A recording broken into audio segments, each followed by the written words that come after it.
Hey guys, sorry, bit croaky. All right, just move the camera. Just putting down some gravel on the layout in preparation for static grass and all the other layering that goes on for our ground cover. So I'd already done that, and that's actually pretty much dry. It's a woodland scenics gravel, and then there's this powdery stuff which you brush into it, and then you seal it. So I haven't tried that yet, but we'll show you that in an upcoming video. But I just thought I'd show you this bit. It's pretty basic.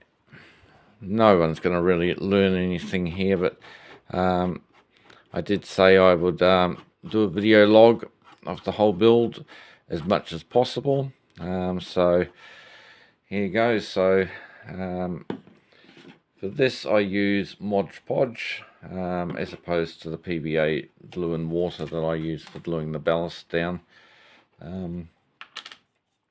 So I'm just going to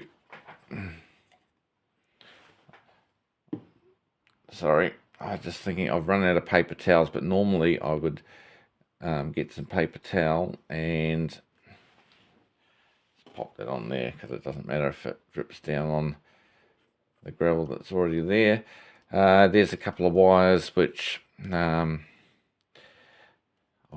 am going to use for some sort of lighting feature, but yeah, I'm just trying to decide whether to go ahead with that idea. The extension that runs on this is probably going to be a foldable one, so it may not actually work. Anyway, we'll just dab some Mod Podge in. It dries. It's really good stuff. I would use it more if it was a little cheaper. But yeah, I'll have to save up and get a few more bottles. But yeah, it dries in a matte finish, so some PVA glues can leave a slightly glossy finish. So I've done that, and I'll just get, where have I got it now? Oh yes, here it is. So I've got some in this cup. So I've got a sieve somewhere which I also use, but it's only a small layout, and you just take your time. You just it's got a painted textured base, so it doesn't matter if there is some holes show through it. Just replicate patches where the soil shows through. All right, so just with this, it's very fine. I've noticed here you need to actually sprinkle a little bit thicker.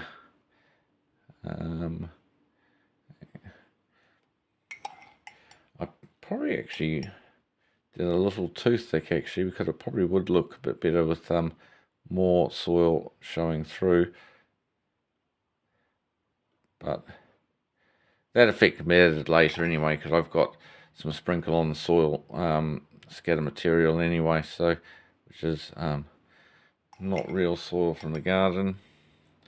So we're just gonna keep sprinkling, speed a bit more precise near the ballasted section. That's why I think I said in an earlier video, it is probably better to do this before you ballast your track. But there's no absolute right and wrong way of doing anything on your model railway. Kind of, you can achieve the same effects by doing things a little differently. These people on their YouTube channels that perhaps are quite forceful in what's right and what's wrong. I don't believe there's any, but anyway, sorry. So now I've got that whole section with the shingle or the fine gravel simulated effect, because this is just a model of a smaller yard somewhere in New South Wales, where just smaller train loads of freight cars are unloaded, spotted, and taken away. So, alright, so we'll leave that for now. We've just got to wait for that to dry a bit. Reason why I've started gluing, putting it down on the surface, I will actually probably wet it down because it doesn't stick 100% of the layer, because obviously when it gets to a certain thickness, it'll probably just stick what's touching the board.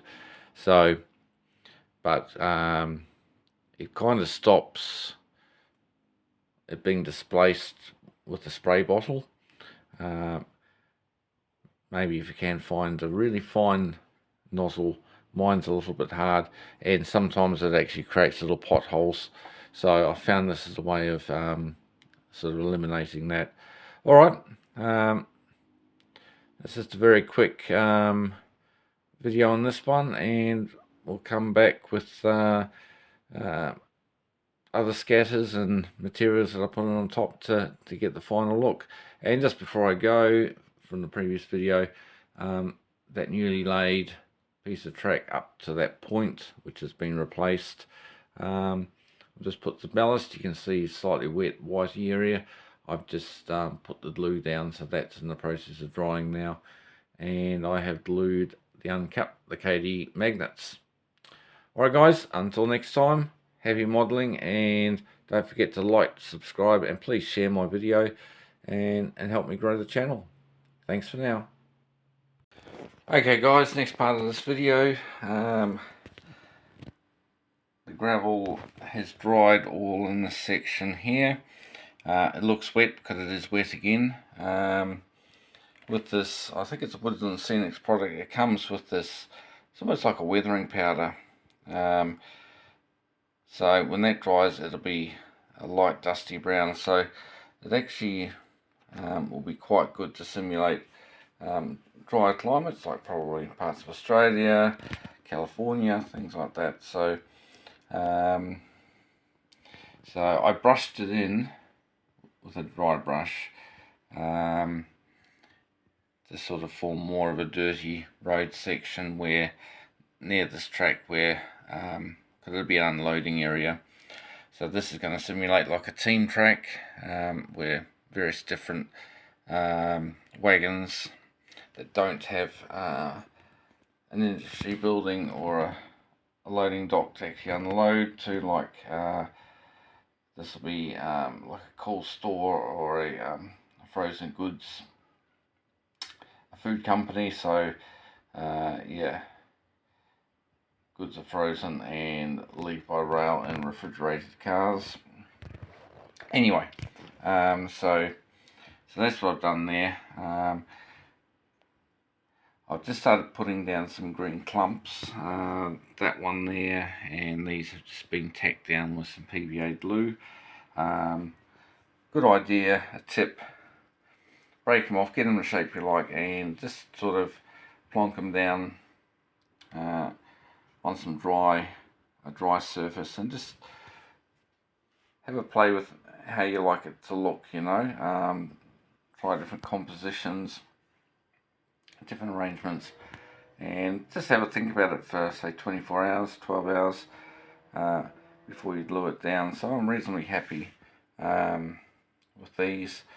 So I'm not going to physically bore you with the video of lifting them up one by one with a dot or two of PVA glue and plonking them back down, but that's all I'm going to do, and just wait for this section to dry. I've added some gravel just in this section here, waiting for that to dry, and then I'll just rub in a bit of the brownish powder. Same here, I've added a bit of gravel along here. That'll have the same treatment, and there's going to be some static grass and more weeds put in this section. And the only other thing that's new is I've just painted a hard standing area to simulate probably a concrete pad actually, so it won't be the final colour. It needs to be obviously, that's more of a light bitumen. So yeah, just trying to decide whether I model it as a bitumen surface for unloading wagons. I'm not going to rush ahead with this little area. I probably will get some concrete textured paint and probably do it a concrete colour. But yeah, I'm not sure what type of industry is going to be there, so therefore what type of cars. So in the coming month or two, I want to order a couple of prototypical packs of Australian wagons, particularly ones that would have run in New South Wales, that suit the locos I have. Alright, so I'm not going to bore you with too much more. Going to do a running session sooner rather than later. So when I've finished the basic ground scatter, then I will give the rails a really good clean up. Still plenty to do, some other structures, figures, and a lot of fine detailing to go on. And of course there's going to be an extension section which is hinged on the ends here. The plan is that it probably will hinge and fold over for easy storage. Alright, thanks for watching, and more later with the Australian HO layout. Thanks guys, all the best, bye now.